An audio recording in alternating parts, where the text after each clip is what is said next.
Hey, it's Emily, and welcome back to my channel, or welcome to my podcast, The Straight Shooter Recruiter, depending on where you're listening to this from. I'm super excited to talk to you about today's topic. It's one that I decided to record super last minute.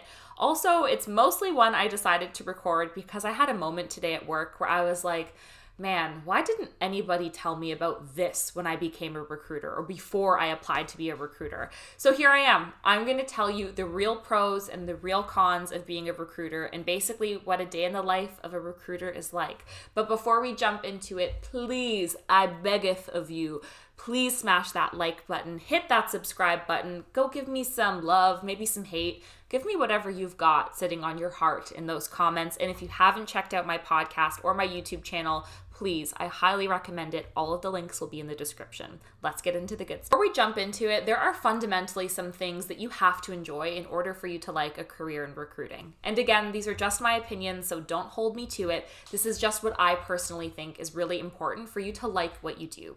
The first is you have to be really comfortable with deadlines. Being a recruiter is not just about you taking your time trying to find the perfect candidate. There are always going to be tight deadlines that have a real impact on the businesses you work with.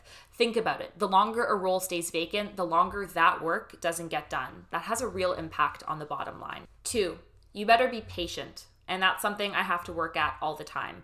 You have to be patient working with candidates, working with hiring managers, and with yourself. It's a really quick-moving, high-pressure environment. So it's important that you're patient not only with yourself, but with the people you're working with. For you, it might be your 100th time interviewing someone, but it might be that hiring manager's first time ever going through an interview process. So it's really important that you exercise a lot of patience and empathy for everyone that you're working with. 3, whether you like it or not, you're going to have to like data. It's a huge part of how we measure success as recruiters.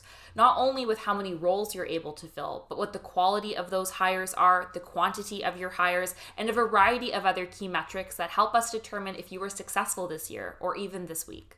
3, that's not true.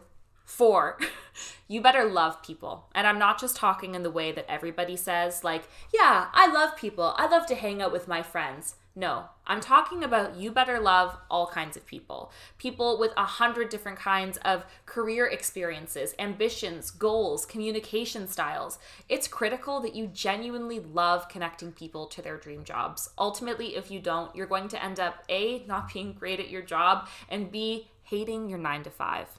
So let's get into the pros. These are the reasons I absolutely love my job, and I don't know if I could see myself doing something outside of talent acquisition for a really long time. This is probably the most rewarding work I've ever done. Every single person I hire is not a number. I have literally helped change that person's life. I've helped connect them to their dream opportunity, their dream job, getting them closer to their career goals, their ambitions, what makes them excited and feel fulfilled and happy. I get to see a real, genuine impact every single day with the work I do. I also get to see how that person impacts the business I work at. That killer salesperson I just hired crushed their goals this month, which is awesome for all of the businesses that we support. It's really important for me, at least, to see the fruits of my labor really actively for me to stay motivated. And recruiting is something that definitely checks that box.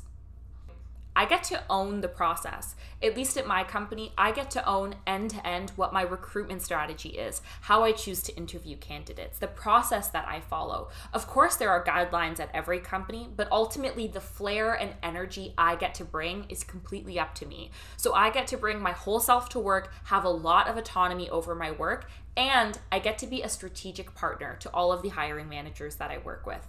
Which leads me to point number 3. My hiring managers. I absolutely love having strategic relationships with people. It's something that really excites me. So in my role, I get to work really closely with the sales organization, the technology organization, as well as marketing at the company I'm at. So I get to really deeply understand what each of those businesses do, have deep strategic relationships with those people, and be able to really build a strategy to help them find top talent. I love that I get to own those relationships, own the strategy, be creative, and also have a really rewarding career. So what do I not like? So much. Well, it's also one of the things you kind of have to like. I personally don't love data, at least not all of the time. It's not something that comes overly natural to me, and honestly, I don't think it's all that fun to work with. However, I have learned to find ways to make data work for me, and it is a big part of my role. But trust me, you're gonna have to get comfortable with numbers real quick if you're looking to grow as a recruiter. The second thing that I love, but also hate, but mostly hate, is that it's really high pressure. I talked about this a little bit earlier on in this video/episode, but this is a high pressure business. Every minute, every day that goes by without a position being filled has a real impact on the company you're working for.